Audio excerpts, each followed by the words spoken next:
السلام علیکم defence lovers friends, defence updates میں ترک نیوی میں مقامی ڈرون کی شمولیت، ایک اور کوارڈ اتحاد، سعودی عرب اور ساؤتھ کوریا سمیت دیگر بین الاقوامی دفاعی خبریں بھی اس ویڈیو میں شامل ہوں گی۔ So let's start.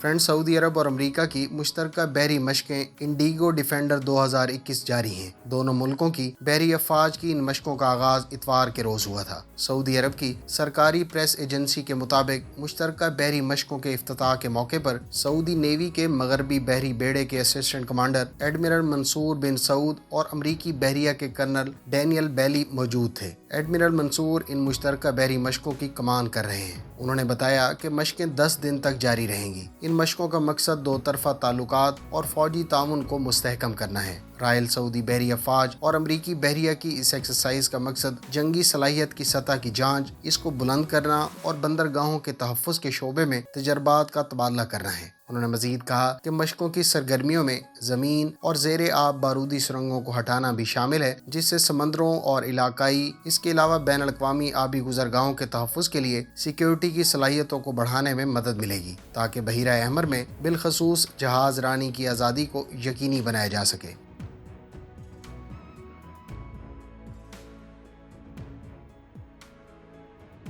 فرینڈز، بھارتی حکومت کا کہنا ہے کہ متحدہ عرب امارات کی ریاست دبئی نے مقبوضہ جموں و کشمیر میں انفراسٹرکچر کی تعمیر کے لیے ایک معاہدے پر دستخط کیے ہیں۔ یہ اعلان بھارت کی جانب سے اگست 2019 میں کشمیر کی نیم خود مختار حیثیت کو ختم کرنے اور اس خطے کو 2 حصوں میں تقسیم کرنے کے اقدام کے بعد کسی بھی غیر ملک کی پہلی ڈائریکٹ سرمایہ کاری ہے۔ بھارتی حکومت نے 18 اکتوبر پیر کی شام کو اعلان کیا کہ اس نے مقبوضہ جموں و کشمیر میں سرمایہ کاری کے لیے خلیجی ریاست متحدہ عرب امارات کی ریاست دبئی کے ساتھ مفاہمت کی ایک یادداشت پر دستخط کیے ہیں۔ اس اعلان کے مطابق دبئی بھارت کے زیر قبضہ خطے جموں و کشمیر میں ریئل اسٹیٹ، صنعتی پارکس اور جدید ہسپتالوں سمیت کئی دیگر شعبوں میں سرمایہ کاری کرے گا۔ دبئی کی طرف سے یادداشت کی مفاہمت پر دستخط بھارتی زیر قبضہ کشمیر جیسے حساس ترین علاقے میں کسی بھی بیرون ملک کی جانب سے سرمایہ کاری کا یہ پہلا معاہدہ ہے۔ دبئی کشمیر میں کتنی رقم سے سرمایہ کاری کرے گا، اس کا اس معاہدے میں کوئی ذکر نہیں ہے، لیکن بھارت نے تقریباً 2 برس قبل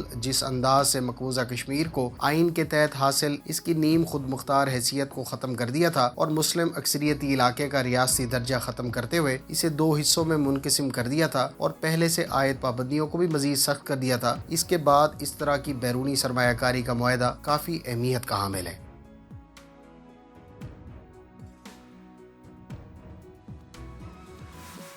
ترک ایروسپیس انڈسٹریز کے تیار کردہ اکسونگر ڈرون ترکی کی نیول فورسز کو ڈیلیور کر دیا گیا ہے۔ اکسونگر ڈرون کی باقاعدہ ترک آرمڈ فورسز میں یہ پہلی انڈکشن ہے۔ سرکاری ادارے TAI کے تیار کردہ اس ڈرون میں ابتدائی انکا ڈرون سے زیادہ پے لوڈ اور انڈیورنس کی صلاحیت موجود ہے۔ اکسونگر ڈرون کے بارے میں حکام کا دعویٰ ہے کہ مسلسل 50 گھنٹے تک فضا میں رہنے اور 750 کلو گرام پے لوڈ کیری کر سکتا ہے۔ سیٹلائٹ کمیونیکیشن کی بدولت یہ ڈرون حد نگاہ سے کہیں دور ہائی پے لوڈ کے ساتھ ریکانیسنس، سرویلنس اور کامبیٹ آپریشنز کنڈکٹ کر سکتا ہے۔ اکسونگر 40,000 فٹ کی بلندی پر پرواز کرنے کی صلاحیت کا حامل ہے۔ 2019 میں فرسٹ فلائٹ کنڈکٹ کرنے والے اس ڈرون کو 2 PD-170 مقامی انجن سے پاورڈ کیا گیا ہے۔ اس پر راکٹ سان کے تیار کردہ تیبر لیزر گائیڈڈ اور سیٹلائٹ گائیڈڈ بامز کے علاوہ سمارٹ مائکرو منیشنز کیری کیے جا سکتے ہیں۔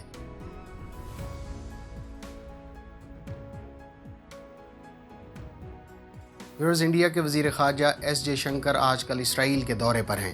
دورے کے دوران جہاں انہوں نے اسرائیلی ہم منصب یائر لیپڈ سے ملاقات کی، وہاں انہوں نے اسرائیل اور انڈیا میں جاری ایئر فورس ایکسرسائز کے لیے ایک ایئر بیس کا بھی دورہ کیا۔ اس دورے کے دوران انڈیا، اسرائیل، امریکہ اور متحدہ عرب امارات کے وزرائے خارجہ کی ملاقات بھی ہوئی۔ اس ملاقات کو مشرق وسطیٰ میں ایک نئے سیاسی اور اسٹریٹجک اتحاد کے طور پر دیکھا جا رہا ہے۔ سفارتی حلقوں میں ان چاروں ممالک کے ایک ساتھ بیٹھنے کو